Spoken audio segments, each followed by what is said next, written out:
Hello everybody, welcome to the Empressive channel.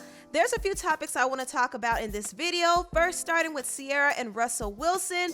The Wilsons just announced that they are having a third child, and I was so happy to hear this news because there's been a lot of sad news going on. So I'm always happy when I hear positive news like this. From looking at some of these pictures, I could tell that Ciara is pretty far along in her pregnancy. She did a really good job hiding it because last month in December when she was performing and making appearances, you couldn't really tell unless you looked hard enough. So she was able to conceal it really well, but I did notice that she posted a picture of her wearing a hoodie that said 3 on there, and 3 is Russell Wilson's jersey number, but she was definitely dropping hints that she was pregnant with baby number 3. So congratulations to Ciara and Russell. I wish them the best.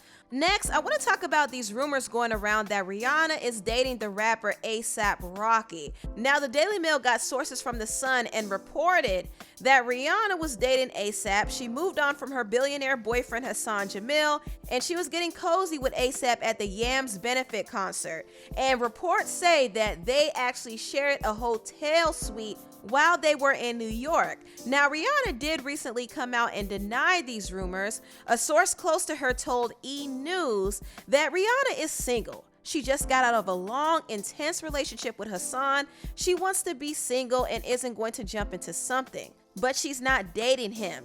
The insider also added they have a long history and she's just having fun. Now, this right here is more believable. I do believe Rihanna has no intention on claiming A$AP Rocky as her boyfriend. It's obvious that these two have a little thing going on, but Rihanna did just get out of a relationship that she thought was going to work for her, but it didn't. And I do believe that she's using A$AP Rocky as a distraction because I think Rihanna was really heartbroken about her breakup with Hassan. I could kind of see it in her eyes. She doesn't seem as happy as she was before. She doesn't even put the energy into dressing the way that she used to.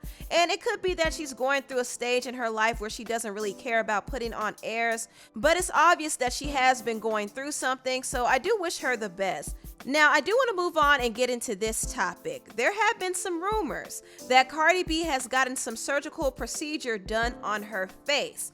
Now, there was a point when Cardi was wearing face masks for a period of time. In fact, she wore a face mask to her friend Starbrim's baby shower, and she also wore a face mask on other occasions, and people were wondering, what is she trying to hide? Why is she covering up her face? Is she doing this for publicity? Was she following in the footsteps of Beyonce and the City Girls and trying to make a fashion statement? Or was she covering up something that she didn't want people to see? What was it? So recently, Cardi B did step out during the Grammys weekend, and people were claiming that Cardi B had some work done to her face. Now, I will admit, I didn't really see a difference right away because it's not easy to tell, but as I looked a little harder, I noticed the right side under her chin area was more defined than it was before. In this picture, you can see that it's a little bit more round, and in the new updated pictures, you can see that it's a little bit sharper, okay? Also, in this picture, you can see that her chin area is a little looser, a little rounder, and in her newer pictures, that area is tighter and more defined. So I can say that her surgeon did a good job because it's not that noticeable, at least when you look at the front of her face. Now, on the left side, I do notice that it is a little bit rounder than the right side. So it seems as if she got the right side done only, and she may later on do something to the left side. I don't know. That's just my theory. I don't know if this is all true or not, but it does look like she might have got some changes done around her jaw and chin area. And the reason why she probably got it done is because people were poking fun at some of the pictures leaked of her walking around in the mall without any makeup. And when Twitter got a hold of this picture, I'm telling you, people were online making memes about her, making fun of her, photoshopping images of her, and just clowning her. It was really mean. I will be honest. It was mean, and stuff like this can do a number on people's self-esteem. So I do think that Cardi felt a little self-conscious about these pictures, and she decided to make some changes. Now, some people are saying she made these changes because she wants to look like Nicki Minaj. Now, I don't know if Cardi would intentionally try to look like her nemesis. Nicki Minaj is classically pretty, her features are proportionate, and I can see somebody trying to achieve her type of beauty, but I don't think Cardi would intentionally try to look like Nicki, but I do see the similarities now, because before she didn't look like that. But I'm not mad at Cardi for getting work done. I mean, that's her business, that's her money. It's really sad that she has to do it because people are constantly poking fun at her looks, and that's already making her feel even more insecure because not everybody has a naturally flawless look without makeup. I mean, not everybody can wake up and look like Beyonce, or not everybody can wake up and look like Gabrielle Union, who's almost 50 years old, by the way, and still looking amazing. Not everybody can look like that. So I do understand why some people would get plastic surgery, but I honestly don't think it's necessary. Last but not least, I want to talk about the singer Kelis. For those of you who don't know, Kelis had a rise in fame in the early 2000s, and she's best known for her hit songs like Milkshake, Caught Out There, and Bossy. Now, Kelis started off by working with the producers Pharrell and Chad, who are from the Neptunes, as we all know, at least most of us know.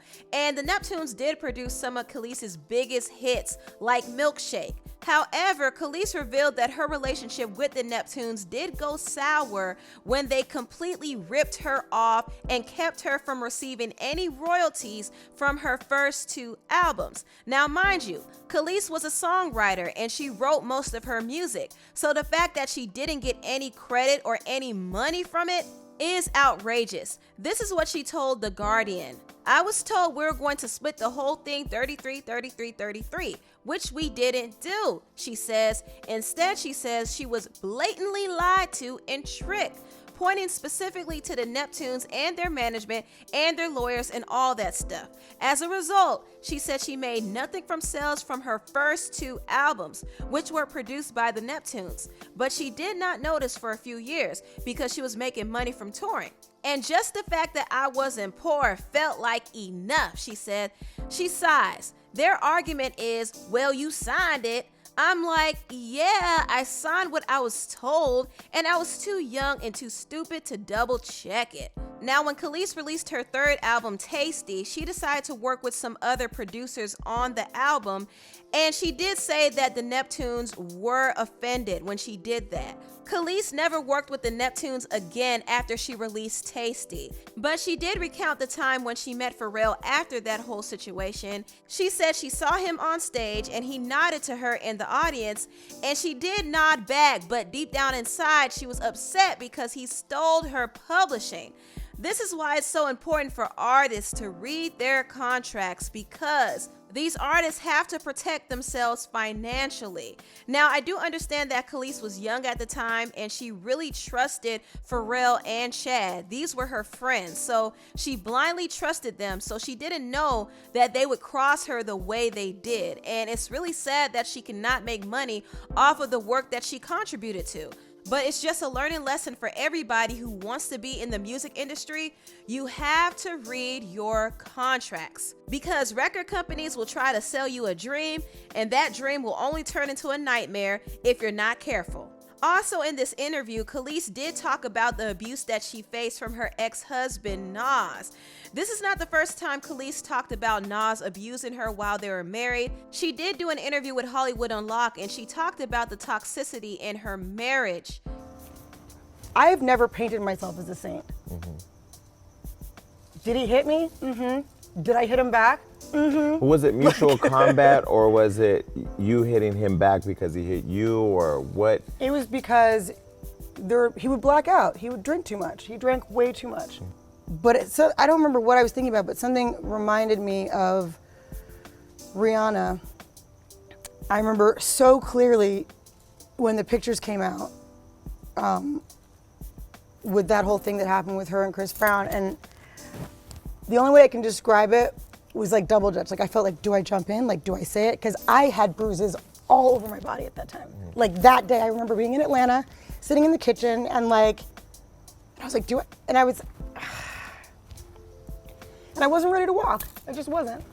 Because seeing her, the way she looked, and then looking at myself, I was embarrassed.